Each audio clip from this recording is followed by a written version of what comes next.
நாங்கள் June 27 morning 8:30க்கு இங்கே trek start பண்ணோம். முன்னாடி நாள் மழை பெஞ்சனால நல்ல க்ரீனியாக இருந்தது ஃபுல்லாமே. ஸோ இங்கேருந்து நீங்கள் ட்ரக் போனோன்னா கொஞ்சம் தூரம் நடந்து போனீங்கன்னா இந்த ஃபோர்ட்டோட ஸ்டார்டிங் பாயிண்ட்டை ரீச் பண்ணிடலாம் நீங்கள். ஸோ இங்கேருந்து உங்களுக்கு பார்க்குறதுக்கு ஸ்டார்டிங் சின்னதாக இருக்க மாதிரி தான் தெரியும். பட் ஆனால் நம்ம ரொம்பவே தூரம் உள்ளே போகணும்.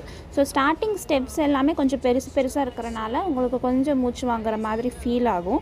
பட் நடுவில் நீங்கள் உள்ளே போக போக பார்த்தீங்க அப்படின்னா உங்களுக்கு இந்த மாதிரி ஸ்ட்ரெயிட்டாக வந்துட்டு உங்களுக்கு சின்ன சின்ன ஸ்டெப்ஸ் வச்சும் இருக்கும்.